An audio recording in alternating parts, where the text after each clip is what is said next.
Rob Van Dam. Looking good in the tie-dye. Rob, it's good to see you, man. Yeah, this is tie-dye, Michael Hayes. Right, just so you know, Michael. Dude, that's tie-dye. This was a gift from somebody at the 420 Expo in New Jersey, and I don't have another shirt like it. I like it, man. I like it. Reminds me of the Dudleys. I don't know why, but Spike Dudley in particular. You know, they all want it. But, right. What did you overall think of the Dudley Boy gimmick when it first was kind of introduced to you and you first saw it firsthand, kind of like that? Was it? I thought it was so bizarre, but it's so cool. Yeah, well, so this was the time, I was like real defensive about the business and thought that silly gimmicks took away from the credibility and stuff. So I was a little defensive about the characters. Bubba would, I don't know. I mean, it was like it had to grow on me, like kind of like seeing Bubba used to have this gimmick where he would stutter and couldn't say a word. Yeah, and that was the deal. He would say, fucking happy 4-2. And someone would hit him or something, and he'd say 20 or something like that.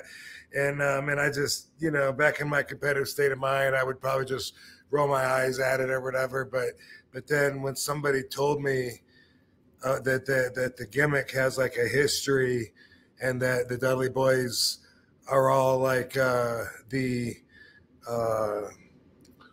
bastard kids of the same mom that was a rat back in the day.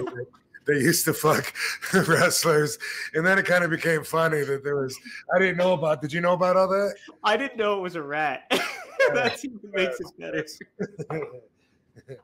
Yeah, so I don't know the whole story, but that did make it a lot more entertaining that somebody went through, and thought about all that, and that was how we got the Dudley Boyz and how the family was so eclectic.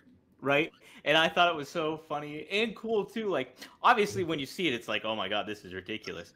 But like when you see them work in the ring and stuff like that, they wrestle legitimate and fight legitimate. And then you have Spike Dudley, who's like this scrappy, wild fucking like guy that gets thrown around like a lawn dart, and it just added such a wild dynamic to it. It was fun at ECW, and then it was even fun too in WWE when they brought it over. And I remember too, Bubba still kept the stuttering gimmick when he came over to WWE, and then they got rid of it. Did he? Yeah, just for a little bit. It wasn't long that he had it for, but then they got rid of it. So yeah, it's different, now that I think about it.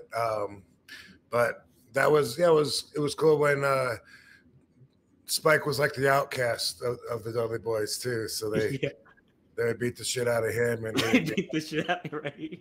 The brother didn't want to go along with what the other brothers were doing. Yeah. It's great stuff.